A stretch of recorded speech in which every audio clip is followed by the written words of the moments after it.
जाने क्या क्या कुछ अब दुर्गा जी के दर्शन की उस मंडल ऊंचे गुम्मट में जो देवी आप विराजत हैं।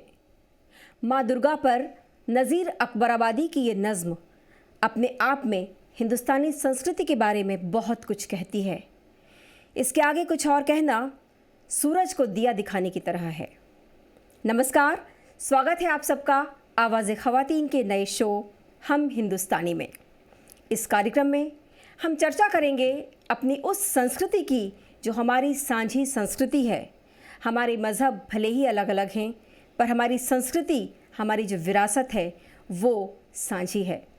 और इस पर चर्चा करने के लिए आज हमारे साथ स्टूडियो में मौजूद हैं फरहत रिजवी जी।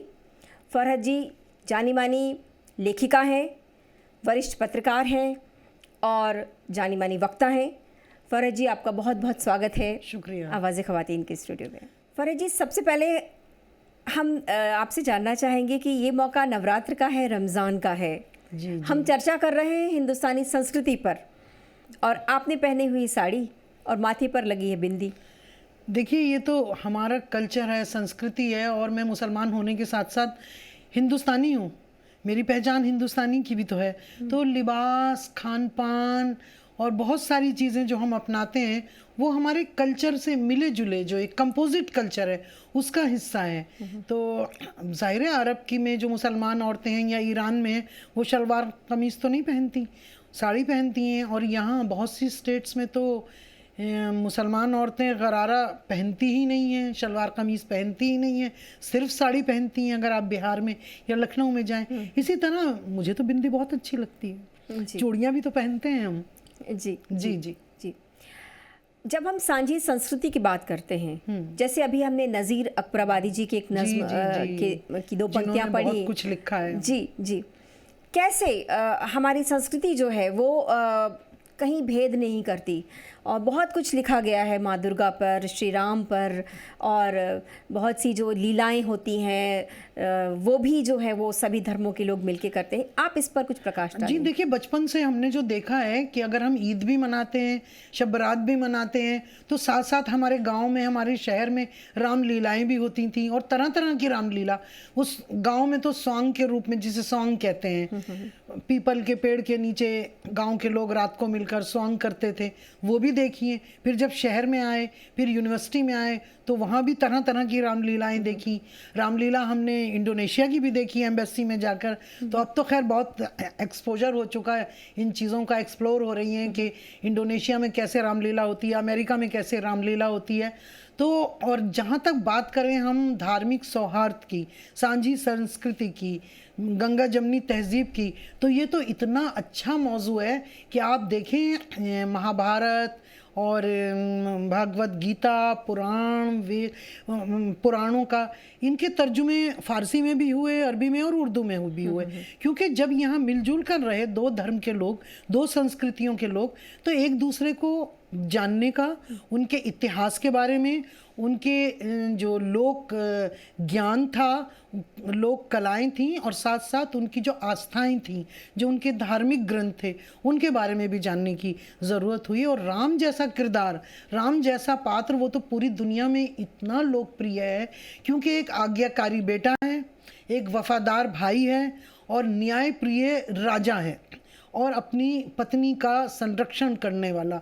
उनके लिए उन्होंने रावण से युद्ध किया, अपने पिता की आज्ञा और अपनी सौतेली माँ की आज्ञा को मानते हुए बनवास गया। तो ऐसा पुत्र हम हर कोई चाहेगा, एक आइडियल राम पुरुषोत्तम जिसको कहा जाता है, पुरुषोत्तम, मर्यादा पुरुषोत्तम। तो वो जो अट्रैक्ट करता है लोगों को, तो वो तो बर्मा, इंडोनेशिया, मलेशिया और बहुत सारी भाषाओं में उसके अनुवाद हुए, और उन्होंने अपनी अपनी तरह लीलाएं करी, आज भी होती हैं वहाँ, हमने तो देखी हैं वो लीलाएं। और हिंदुस्तान के अंदर ही भी बहुत सारी लोक रामलीलाएं भी हैं, और बहुत सारी बड़ी मशहूर लोकप्रिय रामलीलाएं भी हैं, गद्य में भी हैं, पद में भी हैं, नाटक में भी हैं। मैं आपको एक बात बताऊं कि दुनिया में जितने भी अनुवाद हुए हैं राम कथा के, हम राम कथा कहें, उनमें सबसे ज़्यादा अनुवाद जो हुए हैं वो उर्दू में हुए हैं। ये इत्तेफाक की बात है, क्योंकि एक लीडर थे वो अली जवाद जैदी, तो अली जवाद जैदी जब उसमें थे, जेल में थे, तो उन्होंने उर्दू के अंदर कोई रामायण पढ़ी और उसके बाद उनको हुआ कि इनको इकट्ठा किया जाए। उन्होंने बहुत ढूंढा लाइब्रेरीज़ में, ये उन्होंने कम से कम पूरी लिस्ट बना ली थी 300 रामायण की, जो गद्य में भी थी, पद्य में भी थी, और उसके साथ सचित्र थी, चित्र वाली थी, इस तरह की रामायण थी, और उनकी एक लिस्ट बनाई थी। लेकिन उनकी असमय डेथ हो गई और फिर वो ये कह कर गए थे कि देखिए मैं नहीं तो मेरे बाद कोई और ये काम करे, लेकिन ये काम जारी रहना चाहिए। तो ठीक है, खैर मैंने उनके, और उसमें बिरला ट्रस्ट ने उनको सहयोग भी किया था, आर्थिक सहयोग था इस प्रोजेक्ट में। मैंने तो एक इंटरेस्ट की खातिर मैंने भी बहुत सारी लाइब्रेरीज छानी, मतलब इंटरेस्ट हुआ मुझे इसमें। लखनऊ की अमीरुद्दौला लाइब्रेरी, और उसके अलावा Urdu academy library, Delhi university की, एएमयू की मौलाना आज़ाद लाइब्रेरी, पटना की खुदा बख्श लाइब्रेरी, इन लाइब्रेरीज़ में तो मैंने देखा, और कुछ लाइब्रेरीज़ रह गई हैं। तो राम कथा की बहुत सारे तर्जुमे मुझे मिले जी। कुछ अच्छी हालत में और कुछ बहुत ही खस्ता हालत में, जिस पर यह अफसोस हुआ कि इन पर ध्यान दिया जाए, वरना ये तो ख़त्म हो जाएगी। हमारी इतनी बड़ी धरोहर है, सांस्कृतिक विरासत है, हमें सहेज के रखना चाहिए। तो ये अफसोस की बात है। एएमयू में कैफ़ी आज़मीन का जो कलेक्शन था अवध की राम कथाओं का, उनके तर्जुमों का, वो तो उनकी बेटी शबाना आज़मीन ने एएमयू में दे दिया, और वहाँ बहुत बहुत अच्छी तरह है। और मैंने पटना की लाइब्रेरी में देखा कि वहाँ भी बहुत अच्छी तरह से राम कथा के तर्जुमे रखे हुए हैं, किताबें हैं, उन्होंने मुझे दी, और ये कहा अगर आप और दिन रुकेंगी तो हम आपको और भी निकाल कर दे सकते हैं। लेकिन दिल्ली यूनिवर्सिटी में और लखनऊ की उर्दू एकेडमी में और अमीरुद्दौला लाइब्रेरी में यहाँ बहुत खस्ता हालत में पड़ी हैं। वो मुझे देखकर बहुत अफसोस हुआ कि उनका संरक्षण होना चाहिए।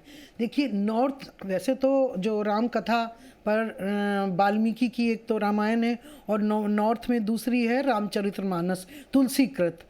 नॉर्थ इंडिया में सबसे ज़्यादा यही पढ़ी गई हैं, प्रचलित रही हैं। साउथ में अलग हैं, अध्यात्म अद्भुत रामायण और पोथी रामायण। तो हम साउथ की रामायण की मैं अभी बात नहीं कर रही, मैं नॉर्थ में जो बहुत लोकप्रिय हुई वो और उनके उर्दू में तर्जुमे हुए। सबसे पहले तो उर्दू से पहले फारसी में तर्जुमा हुआ 16वीं शताब्दी में। मुग़ल सम्राट अकबर के ज़माने में उन्होंने एक प्रकोष्ठ बना रखा था बाकायदा कि यहाँ की जो धार्मिक किताबें हैं उनका ट्रांसलेशन हो। और मुल्ला मुबारक नागौरी के दो बेटे थे, अबुल फजल और फैज़ी, आपने नाम सुना होगा, बड़े विद्वान थे। उनकी देख रेख में वो प्रकोष्ठ चलता था, उसमें लोगों को अपॉइंटमेंट किया जाता था, चित्रकारों को भी बुलाया जाता था।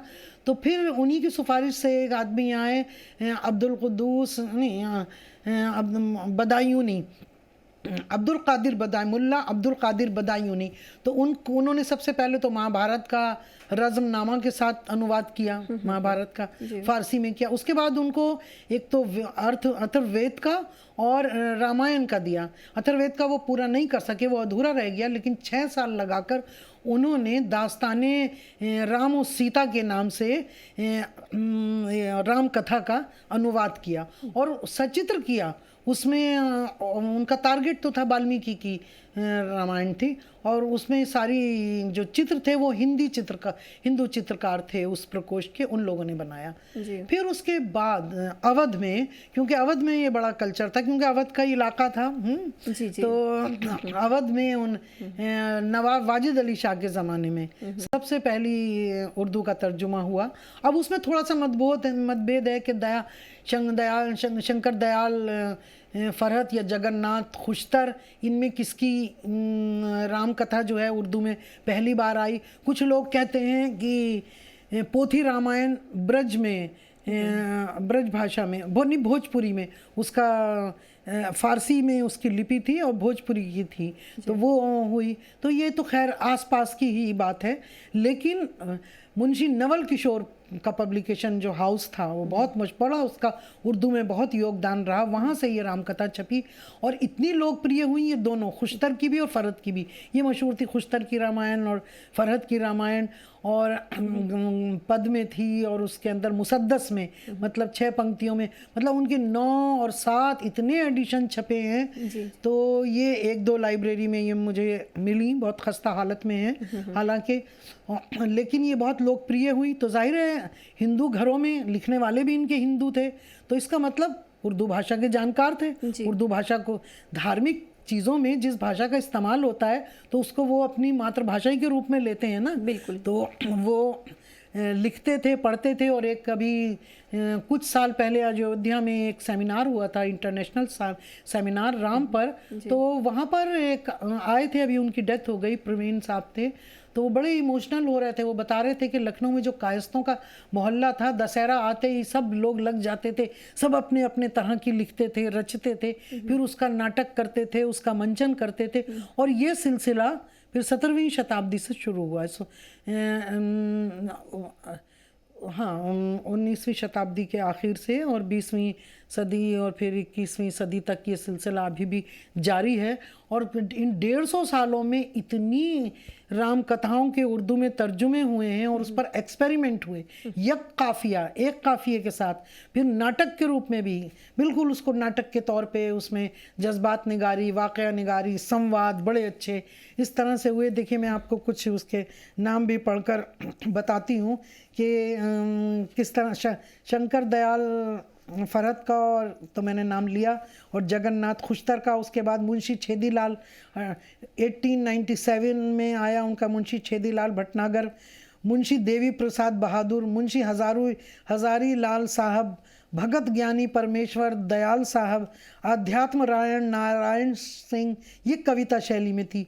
टीकाकार सुखदेव लाल, तुलसीकृत, हनुमान नामा, लेखक और प्रकाशक का इसमें नाम नहीं है, क्योंकि मैंने जो लाइब्रेरीज में देखी किताबें तो बहुत सारी ऐसी हैं कि उनका पहला पृष्ठ फट गया, तो ध्यान नहीं दिया, तो लेखक प्रकाशक और सन नहीं है, किसी में है, लेकिन ये चीज़ें नज़र आई। उत्तर प्रदेश उर्दू एकेडमी ने अभी 2 पुरानी रामायणों को दोबारा रामकथाओं के तर्जुमों को प्रकाशित किया। उसमें एक तो राय सिद्धनाथ बली फराकी की फिराकी रामायण के नाम से 2 उसके वॉल्यूम हैं, और वाल्मीकि राम कथा पर आधारित हैं, और ये मंजूम यानी कि कविता शैली में है। पहली जिल्द में बालकांड, अयोध्या कांड, अरुण कांड, कशकंधा कांड है। फिर दूसरी जो वॉल्यूम है उसमें सुंदर कांड, लंका कांड, उत्तर कांड है, और कविता शैली में है। बहुत बहुत खूबसूरत है। मुसद्दस मतलब 6 पंक्तियों की। अच्छा। उर्दू शायरी में एक विधा है मरसिया, एलेजीज, तो वो बड़ी मशहूर हुई थी। लोगों ने गज़ल छोड़कर मरसिया लिखना शुरू कर दिया था। तो देखिए, यहाँ ये लोग भी मरसिया की मुसद्दस शैली से मुतासिर हुए और 6 पंक्ति में लिखी इन्होंने। इसका अंदाज देखिए, शिव की दुआ से मुझको ये उम्मीद है ज़रूर। अब देखिए, ये तो नवरात्रि का ज़माना चल रहा है, शिव पार्वती की दुआ से क्या क्या होता है। शिव की दुआ से मुझको ये उम्मीद है ज़रूर, दिखलाएगी मुराद मेरी जलवे ज़हूर, हासिल कमाल नज़्म ये हो जाएगा उबूर, जो ऐब शायरी के हैं हो जाएंगे वो दूर। जो ऐब शायरी के, शायराना ताल्ली भी है। जीनत कलाम की नज़र आएगी इस तरह, शब नूर माह से नज़र आती है जिस तरह। कवि जो है वो अपनी तारीफ कर रहा है। ये उर्दू शायरी में इसे शायराना ताल्ली कहते थे, और ये मरसिए की विधा थी। तो इस तरह से ये उर्दू में आया। सरजू है और शहर अवध काबिल सिना, मतलब अयोध्या शहर काबिल तारीफ है, जिसके बयान करते हैं औसाफ देवता, सब साकिनाने शहर हैं वो होश मर्तबा प्यारा, जिन्हें समझता है दशरथ का लाडला, मतलब सरजू को और इसको दशरथ का लाडला, राम इन्हें प्यारा समझता है। इस सरजमी का जल से अफजू विकार है, बहुत जल्दी विकार ऊंचा होगा उसका, जाने जहाँ है मुंतखिबे रोजगार है। तो इस तरह की शैली को अपनाया। फिर उर्दू एकेडमी से ही, उर्दू एकेडमी नहीं बल्कि ये लखनऊ से, इंदिरा नगर से 1916 में डॉक्टर कोमल भटनागर ने श्री राम नाटक, ये रामचरित्र पर आधारित था। अच्छा। तुलसीकृत तो उसको दोबारा इसको अगर पब्लिश कराया तो इसका मतलब कि उसके लोग पढ़ने के इच्छुक हैं कि दोनों राम कथाएं मेरे पास हैं। ये 4 हिस्सों में नाटक है, नाटक शैली में। और सबसे पहले ये 1936 में लाहौर से, लाहौर क्लब की फरमाइश पर लिखा गया था। फिर उसका मंचन हुआ, और कहते हैं कि कई भाषाओं में, भोजपुरी में और राजस्थानी में उसको एडॉप्ट कर करके, मतलब कितनी लोकप्रिय हुई होगी। जी, तो उसका मंचन होता था और उसके बारे में राम बाबू सक्सेना ने भी जिक्र किया है और कई राइटर्स ने उसके बारे में लिखा है। प्रोफेसर सैयद फजल इमाम इस किताब के बारे में लिखते हैं कि उर्दू ज़बान ने इतनी ज़्यादा मकबूलियत हासिल कर ली थी कि हिंदुओं की मजहबी किताबें भी मसलन रामायण, भगवत गीता, पुराण वगैरह उर्दू में मुंतकिल होने लगी थी। तो उर्दू ज़बान साझी संस्कृति या उर्दू समान की अपनी एक संस्कृति है, कहा जाता है ना, तो वो इतनी मकबूल हो गई थी हिंदुओं में और मुसलमानों में, उसकी रीच थी कि तो धार्मिक किताबों को भी आप करवा रहे थे। और जब जाहिर है कि जब ये उर्दू में भी छप रही थी तो सभी जो है मजहब के लोग इनको पढ़ते भी होंगे। जैसे आपने कहा मंचन होता था। जी, मंचन होता था और दशहरे के दिनों में होता था। और आपको मैं बताऊं, ये परंपरा अभी तक है। दिल्ली के अंदर फरीदाबाद में पाकिस्तान से आए हुए कुछ पंजाबी हैं और वो लोग हर साल अपने आप से खुद लिखते हैं उसके डायलॉग वगैरह। अच्छा। और मंचन करते हैं। मैंने उस राम कथा का मंचन रिश्ता में देखा था। अच्छा। उन लोगों का। जी जी, फरीदाबाद के लोग हैं। अच्छा, तो अच्छा। डायलॉग उनके उर्दू में होते हैं, वो खुद लिखते हैं और करते हैं। अच्छा। तो द्वारका प्रसाद ने हिंदुस्तान की इसी रिवायत की पासदारी की। राम बाबू सक्सेना ने इसका जिक्र किया, रघुपति सहाय फिराक ने भी इसका जिक्र किया। मतलब कितनी ये इसकी अप्रोच रही होगी। जी। तो कि ड्रामा निगारी में शामिल किया गया। ये नाटक राजस्थान, भोजपुरी, अवधी में पेश किया जाता रहा। इसकी ज़बान बहुत आसान है और मकालमा निगारी यानी कि उसमें संवाद है, मंजर निगारी है, दृश्य हैं, सरापा है, मतलब हीरो जो है उसका व्यक्तित्व कैसा है उसका बयान, ये सब मरसिए के अज्जाए तरकीबी होते हैं और ये नाटक के भी होते हैं। तो नाटक में वाकयात निगारी है, जज्बात हैं, भावुकता है उसमें। जब संवाद हैं तो भावुकता भी होगी। तो ये चीज़ें हैं इसमें। आप देखिए कि ये दृश्य देखिए कि लक्ष्मण जो हैं वो शक्ति हथियार को हाथ लगाते हैं और मूर्छित हो जाते हैं, बेहोश हो जाते हैं। उसके बाद हनुमान इन्हें कुटिया में लाते हैं तो श्री राम के ऊपर क्या गुजरती है। तो उनका संवाद देखिए। हाय लक्ष्मण भाई ये रुखाई, मैं पुकारता हूँ, दहाड़े मारता हूँ और तुम मुँह से नहीं बोलते। या तो पसीने के एवज खून गिराते थे या आंखों से खून बहता हुआ देखकर भी दिल नहीं पिघलता। ये संवाद है। तो नाटक के बीच बीच में नज्म शामिल होती है। तो फिर एक जगह कहते हैं दुनिया में श्री राम का गीत भी आ जाते हैं, कहीं कहीं तो गद्य में है संवाद। जी। और फिर पद में गीत भी शामिल करके। ये नाटक की खूबी होती है। दुनिया में श्री राम का अवतार हुआ है, अब तक जो सजाकार था साकार, अब तक जो निराकार था साकार हुआ है। दुनिया में श्री राम का अवतार हुआ है, अब तक जो निराकार था साकार हुआ है। जब पाप बढ़ा खुद ही नमूदार हुए हैं, यानी कि प्रकट हुए हैं। जब पाप बढ़ा खुद ही नमूदार हुए हैं, भक्तों पे करम यूं ही कई बार हुआ है। तो ये देखिए आप, इसमें लोक रंग भी है, लोक भाषा भी है। ये अवानी, ये जुबान और थी। ये किन्होंने लिखा है? ये इन्होंने लिखा है श्री राम नाटक, मुंशी द्वारका प्रसाद उफ़क़, जिनके बारे में मैं कह रही थी ना कि इनकी भाषा जो थी बहुत आसान थी, सलीस थी, रवानी थी उसमें। तो नाटक के लिए ऐसी भाषा होनी चाहिए थी। तो ये बात थी। जी जी। और फिर बहुत सारे नाम आते हैं जिन्होंने अनुवाद किया। मेवालाल आजिज़ हैं, कविता शैली में लिख रहे हैं। रामायण भाका है, सीताराम, इसका ये बड़ा मशहूर हुआ था, सीताराम जपोरे भाई, वो जो उसके पद हैं। अच्छा, कुछ ऐसी चीज़ें थी कि बिल्कुल रामचरितमानस जिस भाषा में लिखी गई सेम वही वर्ड, सिर्फ लिपि अंतर हो गया। जी। लेकिन कुछ ऐसे थे कि उसका भाषा का पूरा ट्रांसलेशन हुआ, कुछ ट्रांसक्रिप्शन हुआ, कुछ ये हुआ, दोनों चीज़ें हैं। अगर आपको याद हो ये सीताराम भजोरे भाई जो, तो ये तो मुझे अभी पूरी याद नहीं, सीताराम भजोरे भाई, लेकिन मैं जब पढ़ा इसको तो इसके अंदर बड़ा रिद्म है।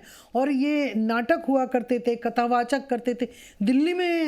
दिल्ली के कौन सा पीछे एक ग्राउंड है, वहाँ लगातार होता था। और ये भी था कि उनके इतने एडिशन छपे, उसमें ये भी लिखा होता था कि जो नकली होते हैं ना उनसे बचें। अच्छा। उनकी पॉकेट बुक भी छपती थी बड़ी, और सब उर्दू में होती थी। ये खूबी थी। तो आप ये समझ सकते हैं कि उर्दू भाषा जो थी वो सिर्फ, जिसे आज एक हाशिए पे डाल दिया है, एक धर्म की, एक संप्रदाय की भाषा बना दिया है। अगर ये हिंदुस्तान में एक धर्म या एक संप्रदाय की भाषा थी तो भला कैसे इतनी 300 तो उन्होंने अली जवाद जैदी ने इकट्ठी की थी, कहते हैं 400 450 तर्जुमे थे जी। और इतनी खुद लिखने वाले हिंदू थे, उनका मंचन करने वाले, उनका बयान करने वाले हिंदू थे, उसके पब्लिशर हिंदू थे। उनका तो बहुत बड़ा हाथ है नवल किशोर पब्लिकेशन का, मुंशी नवल किशोर का। जी, पंडित राधेश्याम कथावाचक बरेली वाले, ये बहुत मशहूर हुए थे। इन्हीं की किताब पे लिखा होता था कि नक्कालों से बचें।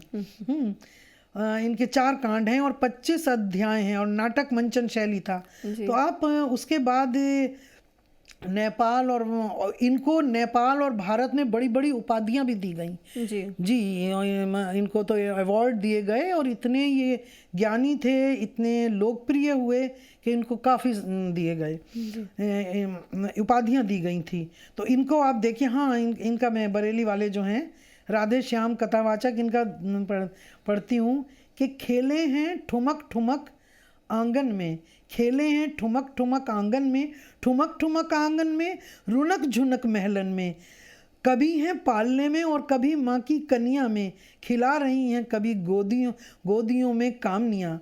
एक दूसरा गीत है, अयोध्या में प्रकट हैं राम, भक्त जनों के अब तो पूर्ण होंगे सारे काम, न्याय और अन्याय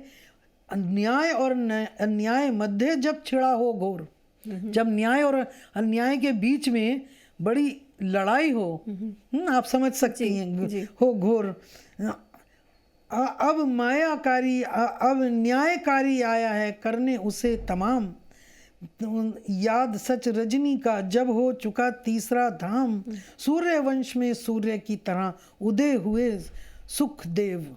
तो आप समझ सकते हैं कि किस तरह से ये लिखी जा रही थी और मकबूल हो रही थी। और हम ये जानना चाहेंगे फरहत जी कि जो उर्दू जो शायर रहे हैं, कवि रहे हैं, उन्होंने किस तरीके से श्री राम चरित लिखा या किस तरह से वो प्रभावित रहे और किस तरह से उन्होंने माँ दुर्गा पर, जैसे नज़ीर अकबर आबादी ने लिखा माँ दुर्गा पर, ये आप थोड़ा सा बताएं। मैं बिल्कुल बताऊंगी। अच्छा, और ये देखिए, एक तरफा नहीं था कि सिर्फ हिंदू उर्दू शायर ही लिख रहे थे, जो मुस्लिम उर्दू शायर थे वो भी राम के चरित्र से इतने प्रभावित थे कि मैं अभी वहाँ जो गायन हुआ है दुर्गा पर, उस पर आऊँगी। उससे पहले ये बताऊँगी कि नज़ीर अकबर आबादी जो लोक कवि थे, उन्होंने तो इतना कुछ भारतीय संस्कृति पर लिखा है, होली पर और कृष्ण पर तो बहुत लिखा है, उनके बाल कांड पर, उनकी बाल लीलाओं पर, जन्माष्टमी पर, बधाई पर, होली पर और रामनवमी के मेले पर, माँ दुर्गा पर। नज़ीर अकबर आबादी तो पूरे लोक रंग में रचे हुए थे। उससे क्या बढ़िया मिसाल हो सकती है, हम बता नहीं सकते। और वो हसरत मोहानी, मौलाना हसरत मोहानी जैसा आदमी जन्माष्टमी पे वृंदावन चले जाते थे। खुद नज़ीर अकबर आबादी, जो उनका मेले ठोलों का बयान है वो बिना जाए कर ही नहीं सकते थे, वो खुद वहाँ जाते थे, उसका हिस्सा बनते थे, तभी उन्होंने रामनवमी के मेले पर भी लिखा है। और अल्लामा इकबाल जो उर्दू के इतने बड़े शायर हैं, उन्होंने राम पर पूरी एक नज़म लिखी है और उसमें देखिए कि लबरेज़ है शराबे हकीकत से जामे हिंद, सब फ़लसफ़े हैं ख़ित्ते मग़रिब के राम हिंद, है राम के वजूद पे हिंदुस्तान को नाज, अहले नज़र समझते हैं इसको इमाम हिंद। ये बहुत बड़ी बात है और ये समझने की है कि ये हमारा जो धार्मिक सौहार्द है, अपने अपने श्रद्धा, अपनी अपने मज़हब पर रहते हुए लेकिन दूसरे के धर्म का सम्मान करना और श्रद्धा रखना, और इमाम हिंद यानी कि एक धर्म गुरु, अगुवाई करने वाला, उसको सही रास्ता दिखाने वाला, वो राम को इमाम हिंद कह रहे हैं। और दक्कन का एक शायर शाह तुराब, उन्होंने राम लक्ष्मण के संवाद पर बहुत अच्छा लिखा। शाद तमकनत एक शायर हैं, उन्होंने लिखा रावण को आज सीता हरण पर गुरूर है।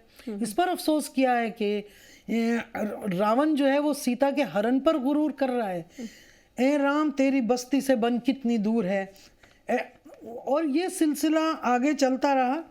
देखिए इलियास, अभी आप वीडियो देखेंगे, इलियास रामायण वाले, उनका मोहम्मद इलियास हमराज पूरा नाम है, उन्होंने कविता शैली में इसका अनुवाद किया है राम कथा का, और जो कौमी एकता के लिए कौमी एकता के लिए बहुत बड़ा उनका पैगाम है और वो दिल से उन चौपाइयों को खुद सुना रहे हैं और गाते हैं। इसी तरह से कुछ अगर सुना दें चौपाइयाँ उनकी, अगर आपके पास हैं तो मैं आपको सुनवाऊंगी। अच्छा। उनकी ही जुबान में आप जी, ज़रूर उनका लुत्फ लीजिए। और वहाँ के प्रतापगढ़ के एडवोकेट इलियास जी, जो इलियास साहब हैं, उन्होंने भी रामायण की चौपाई में विभीषण और राम के मुकालमे लिखे हैं, उनके संवाद लिखे हैं। और इनकलाबी शायर जोश मलियाबादी ने तो 1945 में रामिशो रंग के नाम से एक तवील नज़म लिखी थी। और ज़फ़र अली ख़ान, सागर निज़ामी, मेदी नज़मी, ये सारे वो नाम हैं जिन्होंने इस परंपरा को आगे बढ़ाया। और अभी कुछ साल पहले न्यूज़ में बहुत ये बात आई थी कि वहाँ की एक लड़की थी बनारस की, वाराणसी की, नाज़नीन अंसारी, उसने कुछ कांड रामायण के उर्दू में उनका अनुवाद किया और फिर उसको पेश किया। कानपुर में भी कई मुस्लिम लड़कियों ने रामायण को उर्दू में लिखकर पेश किया। और अभी मैंने कुछ साल पहले नेपाल में पहले संस्कृत से नेपाली भाषा में अनुवाद हुआ रामायण का, और उसके बाद एक मुस्लिम आदमी थे, वो पब्लिशर थे, उन्होंने उसको उर्दू भाषा में वो शुरू किया, लेकिन उनकी डेथ हो गई। उसके बाद उनके बेटे ने उस काम को पूरा किया और नेपाल में भी उसका तर्जुमा हुआ। तो ये सिलसिला अभी चल रहा है। और फरीदाबाद का तो मैंने उदाहरण दिया, लेकिन मैं एक चीज़ और आपको सुनाना चाहती हूँ जो बहुत खूबसूरत है। और उर्दू के हमारे शायर थे पंडित ब्रज नारायण चकबस्त, बहुत अच्छी उनकी नज़में तो बहुत अच्छी हैं, लेकिन उन्होंने मरसिए से ही प्रभावित होकर रामायण का वो पूरा अनुवाद करना चाह रहे थे।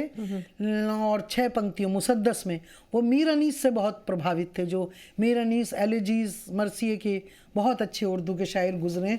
तो उन्होंने मरसिए में खूबी क्या होती, 6 पंक्तियों में लिखा जाता है, जिसमें वीर योद्धा रणभूमि में आगमन, विरोधी दल से अपना परिचय, ये पूरा एक वो है। तो चकबस्त ने उसको शुरू करना चाहा था, लेकिन 44 साल की आयु में उनकी डेथ हो गई, ये काम अधूरा रह गया। तो सिर्फ रामायण का एक सीन हमारी उर्दू अदब की बड़ा खजाना है, हमारे लिए बहुत ही धरोहर है। रामायण का एक सीन, रुखसत हुआ वो बाप से लेकर खुदा का नाम, राहे वफा की मंजिल अव्वल हुई तमाम, मंजूर था जो माँ की ज़ियारत का इंतज़ाम, माँ कौशल्या उनसे मिलने जा रहे हैं। जब वो वनवास को जाते हैं तो पहले अपनी माँ से इजाज़त लेते हैं। दामन से अश्क पहुँच कर दिल से किया कलाम, इजहार बेकसी से सितम होगा वो और भी, देखा हमें उदास तो गम होगा और भी। अपनी आंखें पोंछते हैं, दिल को संभालता हुआ आखिर वो नौनिहाल, खामोश माँ के पास गया सूरत ख्याल, देखा तो एक दर में है बैठी वो खस्ता हाल, सख्ता सा हो गया है यह है शिद्दत मलाल, तन में लहू का नाम नहीं, रंग जर्द है गोया बशर नहीं, कोई तस्वीर संग है, पत्थर की मूर्ति है जैसे जी। क्या जाने किस ख्याल में गुम थी वो बेगुनाह, नूरे नज़र पे दीद है हसरत से की निगाह, जुम्बिश हुई लबों को फिर एक सर्द आहली, ली गोश आए चश्म से अशकों ने रुख की राह, चेहरे का रंग हालत दिल खोलने लगा, चेहरे का रंग हालत दिल खोलने लगा, हर मुँह तन, यानी कि जो ये होते मुँह तन, हर मुँह तन ज़बां की तरह बोलने लगा। ये पूरी एक नज़म है।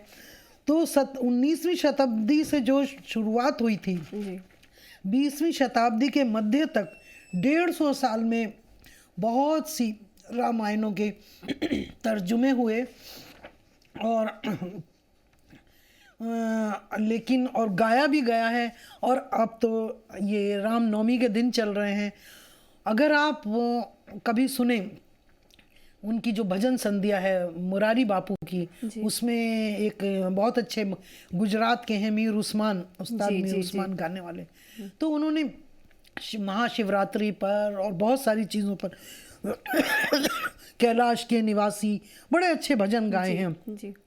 लेकिन जो उन्होंने महाशिवरात्रि पर शिव की स्तुति में गाया है और बाद में माँ दुर्गा की स्तुति पर, ज़रा वो सुनिए, क्या वजद तारी हो जाता है एक मुस्लिम सिंगर की ज़ुबान से।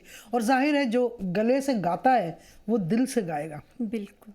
बिल्कुल। सरस्वती वास करती है जीवा पर, लेकिन कोई भी गीत तब तक नहीं दिल से गाया जाता अगर दिल में वो ना हो, और एक वज तारी हो जाता है तो इस यहाँ सब सारी चीज़ें टूट जाती हैं। है तो एक ही ना। और यही हिंदुस्तान की खूबी है कि हम अपने अपने धर्मों पर, अपनी अपनी आस्थाओं पर रहते हुए एक दूसरे के धर्म का, उनके कर्मकांडों का, उनकी संस्कृतियों का, त्यौहार का, क्योंकि ये देश तो सूफी संतों का देश है, कलंदरों का देश है। यहाँ सूफी भी आए और संत भी थे, उनमें शास्त्रार्थ भी होता था, अपनी लेन देन भी होता था, दोनों तरफ से सिलसिला। यही खूबी है। तो हम तो ये चाहते हैं, देखिए अब आपने बात ही शुरू की थी रमज़ान से कि रमज़ान है और रामनवमी है, और बस ये जो सिलसिला शुरू हुआ है दुर्गा माँ की स्तुति से, अभी फिर दशहरा शुरू होगा, 10 दिन रामलीलाएं होंगी, बंगाल की भी होंगी और नॉर्थ इंडिया की भी होंगी, उसके बाद दशहरा होगा और रमज़ान भी चलता रहेगा। तो बड़ी खूबसूरती से होना चाहिए। इंसान के अंदर दोनों चीज़ें, बहुत ही पिशाच भी बैठा रहता है जो हिंसक होता है, और हम बड़े सात्विक भी होते हैं, बहुत सहनशीलता भी होती है, मानवता भी होती है, प्रेम भी होता है, एक दूसरे को गले लगाते हैं। तो एक माँ क्या चाहती है अपने बच्चे को? क्या वो ये चाहेगी कि मेरा बच्चा हिंसक हो जाए, तोड़ फोड़ करे, विध्वंस करे? नहीं। जब माँ बच्चे को पालती है तो उसकी पहली दुआ क्या होती है कि वो दुनिया में कुछ अच्छा काम करे, सही रास्ते पर चले, नेक रास्ते पर चले। तो हम भी ये दुआ करते हैं कि हमारे हिंदुस्तान में जो ये सांझी संस्कृति है, हम किसी monolingual, mono religious, mono cultural society में तो रहते नहीं, हम तो सदियों से रह रहे हैं multi cultural, multi lingual, multi religious. तो ये खूबसूरती बनी रहे, आपस में गले मिलते रहें। इतनी अच्छी मैंने तो परंपराएं देखी हैं। मैं AMU में पढ़ती थी, जब रमज़ान शरीफ आते थे तो जो डे स्कॉलर लड़कियां होती थी वो अपने यहाँ रोज़ा अफ्तार करती थी। अच्छा। तो सारे लड़के लड़कियां जाते थे, इतना अच्छा रोज़ा अफ्तार होता था। देखिए अभी भी तो रोज़ा अफ्तार की परंपरा तो है ना हमारे यहाँ दिल्ली में। थोड़ा सा मैं मानती हूँ कि पॉलिटिकल मोटिवेशन होता है, लेकिन पॉलिटिकल मोटिवेशन में अगर कोई पॉजिटिव बात हो रही है तो होने दीजिए। बिल्कुल। होली मिलन होना चाहिए, दिवाली मिलन होना चाहिए। होली मिलन जब हो तो मुसलमान भी रंग लगाएं और खेलें होली। जब वो हो ईद मिलन हो तो सब गले मिलें।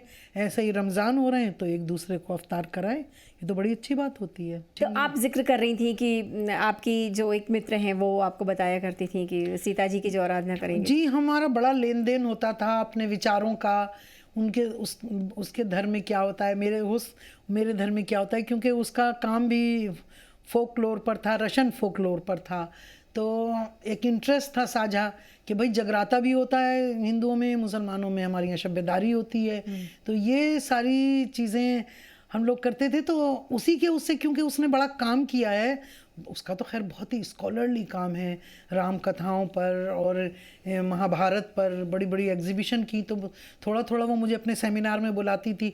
तो जब मैंने राम कथा के तर्जुमों पर, उर्दू के तर्जुमों पर बात की, उसके यहाँ वो पेपर पढ़ा, तो उसका बड़ी उसकी श्रद्धा है। वो ये कहती थी कि ये कहते हैं कि जो सीता के लिए कुछ करेगा, सीता देवी की सेवा करेगा, तो वो कभी दुखी नहीं होगा। अपने आप को कहती थी कि मेरे ऊपर ये कृपा रहती है, बड़ी बड़ी परेशानियां आती हैं लेकिन सीता जी की कृपा। तो मुझसे कहती थी देख तूने भी सेवा की है, तूने भी तो उर्दू की वो ढूंढे, तू भी कभी दुखी नहीं रहेगी। तो वो इस तरह की बात कहती है और बड़ा काम करती है। जाहिर है उसके साथ रह रहकर मैंने भी बहुत कुछ सीखा, और ये बड़ी अच्छी चीज़ है कि ये सांस्कृतिक आदान प्रदान है। जी बिल्कुल जी बिल्कुल। और ये होना चाहिए। मैं बहुत सारी जो हिंदू लड़कियां हैं उनसे ज़्यादा बहुत सारी चीज़ें जानती हूँ। तो और मौली हमारे धर्म के बारे में बहुत कुछ जानती है, और बहुत अच्छी भावनाओं के साथ हम हमेशा रहते हैं। और वो ही नहीं, जो मेरी जो दूसरे सब मित्र हैं उनके साथ भी, उनके यहाँ ईद पर सिवैयाँ बनती हैं। मेरी एक और फ्रेंड है, उनके यहाँ भी वो ईद पे सिवैयाँ बनवाएंगी। जब उनका कोई प्रोग्राम होता है तो एक कार्ड अगर मंदिर में भेजती हैं तो एक निजामुद्दीन में भिजवाती हैं। हजरत निजामुद्दीन में कार्ड जो पहला होता है, जैसे होता है ना शादी जी के कार्ड बिल्कुल बिल्कुल, भिजवाते हैं, पहले दिया जाता है तो भगवान ये भावनाएं दिल में रहती हैं। जी जी। और जैसे अभी हम इससे पहले चर्चा कर रहे थे कि नवरात्र चल रहे हैं, तो एक तरह से अभी शक्ति की उपासना है और जो स्त्रियां हैं वो शक्ति स्वरूपा हैं, तो इसको आप किस तरह महसूस करती हैं? जैसे अभी हम जब बातचीत कर रहे थे तो आप जिक्र कर रही थी। देखिए, कहीं से भी किसी भी धर्म से कोई भी पॉजिटिव चीज़ है तो उसको समझना चाहिए उसके पीछे क्या रीज़न है। तो बल्कि बंगालियों के जो ये होते हैं पंडाल, उसमें देवी विसर्जन का हम भी जाते थे जब रहते थे, देखते थे कि किस तरह देवी का आगमन होता है, फिर देवी को रुखसत करते हैं।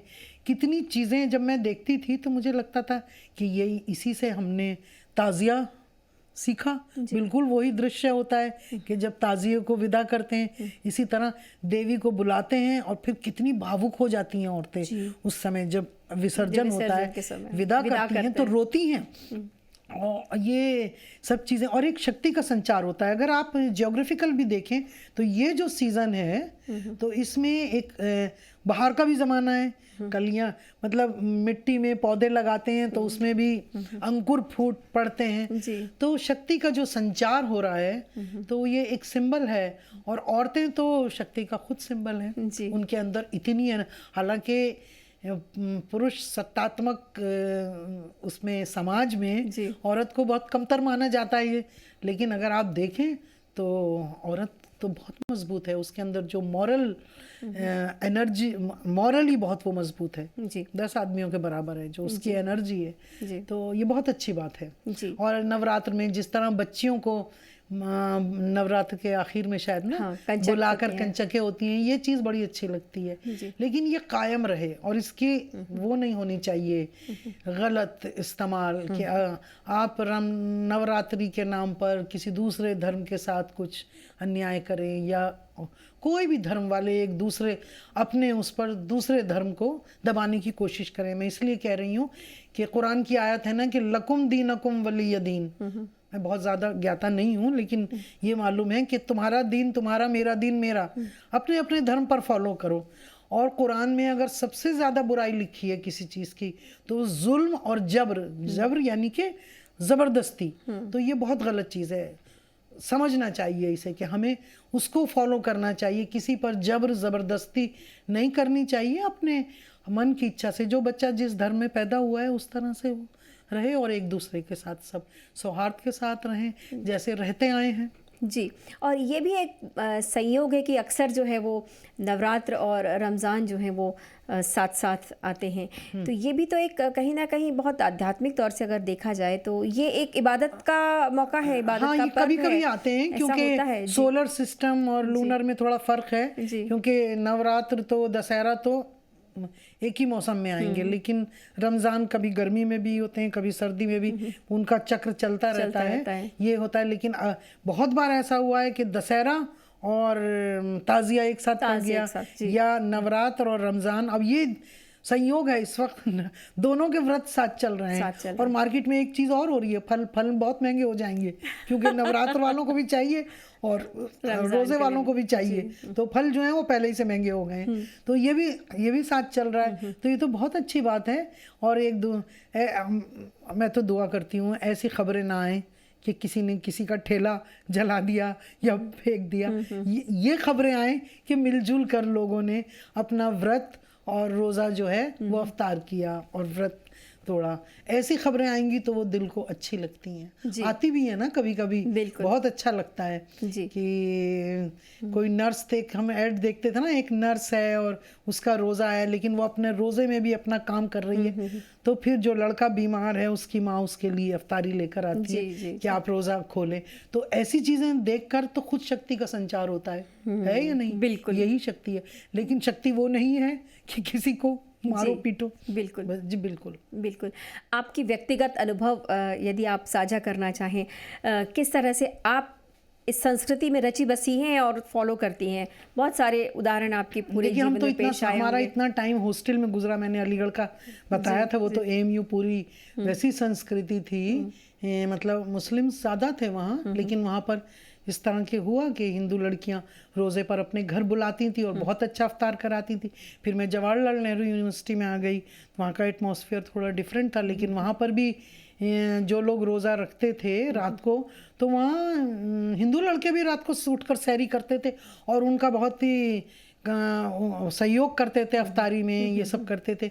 और मेरी दोस्त थी, मैं आपको बता रही हूँ कि 40 साल से मैं उसके यहाँ दिवाली मनाती हूँ, ऐसा होता ही नहीं। और वो मेरे साथ ईद, कभी कभी ऐसा हुआ कि हम नहीं हुए तो नहीं हुए, और वो अपने घर बुलाकर वो भी करवाती है, मतलब मुझसे कहेगी कि मैं एक रोज़ा अफ्तार कराऊंगी। मैंने कहा मेरा तो रोज़ा नहीं है, सॉरी। कहती नहीं, मैं एक अफ्तार ज़रूर कराऊंगी। अच्छा, कुरान पढ़ो, आयत पढ़ो, क्योंकि उसका उच्चारण होना है, वो संस्कृत की बहुत ज्ञाता है। अच्छा। तो वो कहती है कि ये जो श्रुतियाँ हैं, जो ये हैं, इससे एक पॉजिटिव एनर्जी आती है, वाइब्रेशंस होती हैं, तो इस तरह की बात होती है। और हाँ, मैं आपको बताती हूँ कि डॉक्टर मौली कौशल नाम है उनका, और उन्होंने अकीदत के रंग पर बड़ा अच्छा प्रोग्राम कराया, श्रुति सारे धर्मों की, उसमें पारसी ज्यूज सब थे, कि जो एक श्रुति परंपरा होती है वाचन की, तो उस पर तो वो उसने एक फिल्म बनाई है लीला करके, वो फिरोजपुर, जहाँ फिरोजाबाद का एक खेरिया गांव है,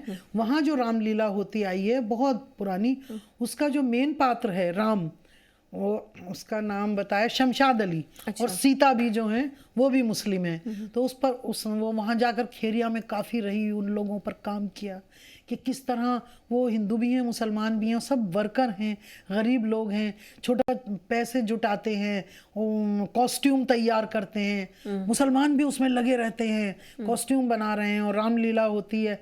और मुस्लिम लड़का जो है, और उसके अंदर वो, मैंने कहा कि अच्छा उसके अंदर कुछ फील करता है, कि हाँ, वो पूरा उन दिनों ऐसा लगता है जैसे फील करता है कि जब वो राम बनता है तो राम बनता है, कि नहीं, वो तो सात्विकी तरीके से रहता है। वो इतनी इम्प्रेस, उसके घर भी आके ये सब कलाकार रुकते हैं। और उस फिल्म को, लीला को, दादा साहब फाल्के एक्सीलेंस सर्टिफिकेट भी मिल चुका है, और जर्मनी में, अमेरिका की कई यूनिवर्सिटीज़ में, येल में, स्टैनफोर्ड में वो उसका स्क्रीन हो चुकी है, और यहाँ पर हिंदुस्तान में तो बहुत जगह हुई है, तो बड़ा काम किया वो, इसीलिए कि, और इसके अलावा भी बहुत सी जगह हैं जहाँ रामलीला का मंचन होता है और उसमें मुस्लिम पात्र होते हैं। हाँ, मैं आपको बताऊँ, मेरा ही एक सहपाठी है, मेरा क्लासमेट था अलीगढ़ में, अब वो अमेरिका में है, नॉर्थ कैरोलिना यूनिवर्सिटी में, अफरोज ताज। तो वो हर साल वहाँ रामलीला करता है, और उसमें वो रावण बनता है। अच्छा जी, रावण बनता है। और फिर वो इंडोनेशिया गया था, तो इंडोनेशिया में भी उसने पूरी डॉक्यूमेंट्री बनाई वहाँ की रामलीला पर, कि कैसे वहाँ पर होती है। वहाँ यहाँ से थोड़ी अलग होती है, वहाँ मुसलमान मौलवी बैठते हैं, उन्हीं के बैठने से शुरुआत होती है, उद्घाटन होता है। अच्छा। और वहाँ राम को जो भोग लगाते हैं, उसमें केक भी होता है, उसमें उबले अंडे भी होते हैं। तो वो तो कहते हैं हमारे यहाँ के हैं राम, उनकी तो एयरलाइंस का नाम भी गरुड़ है, और वहाँ मूर्तियाँ, और मुस्लिम कंट्री है, मेजॉरिटी में मुस्लिम्स हैं, लेकिन वो राम को अपना देवता मानते हैं और इस तरह से करते हैं। तो ये कितनी अच्छी बात है। और उसका एक असिस्टेंट है, वो अमेरिकन है, जॉन, वो उसको उसने सिखा दिया, वो हनुमान बनता है। अच्छा। तो वो जी, वो बाय द वे यहाँ आया हुआ था। अच्छा। तो मैं जा रही थी अयोध्या, क्योंकि मैंने जो उर्दू तर्जुमों पर राम कथाओं के काम किया, वो तो मैंने बताया उसको, तो बोला मुझे भी साथ ले चलो, मैं तो ये करता हूँ। मैंने उन लोगों से बात की, अरे वाह। फिर उसने जाकर अपना पूरा प्रेजेंटेशन दिया, डॉक्यूमेंट्री दिखाई कि किस तरह से वो रावण, और वो अभी भी बनता है, जब बनता है तो मुझे फोटो भेजता है हर साल, गेटअप अलग हो जाता है। तो हमारे अंदर तो ये बचपन से जो इनब्रीड है, तो हमने बचपन से राम को पढ़ा, कृष्ण को पढ़ा, तो सारी चीज़ें ये रच बस गई हैं।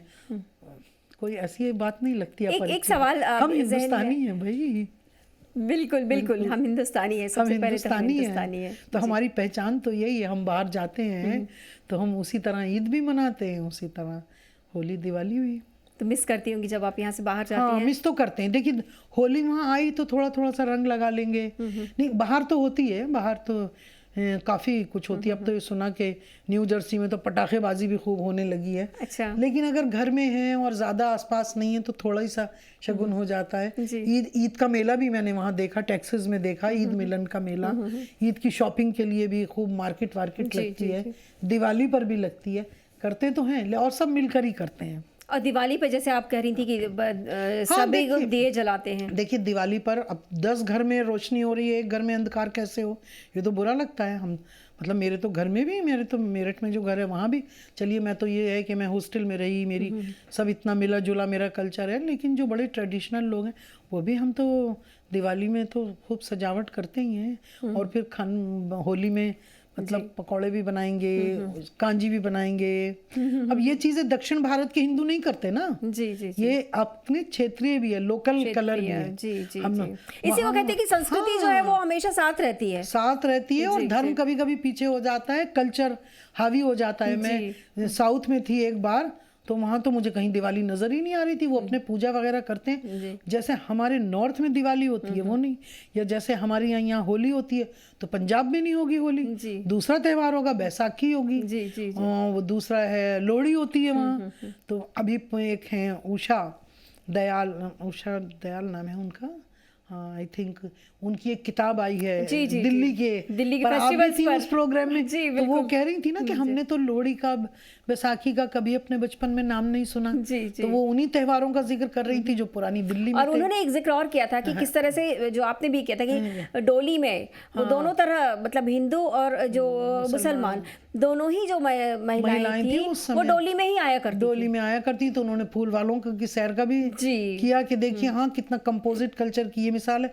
वो उसकी चेयरमैन या कुछ हैं पदाधिकारी हैं, उन्हीं के घर से फूल वालों की उसकी जो है सैर गुल फरोश, गुल फूल को कहते हैं ना, तो उसकी तो अगुवाई वो ही करती है ना, उनका परिवार करता था, उनके फादर करते थे। और मेहरौली में योग माया के मंदिर से पंखा वहाँ चढ़ाया जाता है बख्तियार काकी की मज़ार पर, तो मन्नतें भी सब मानते हैं।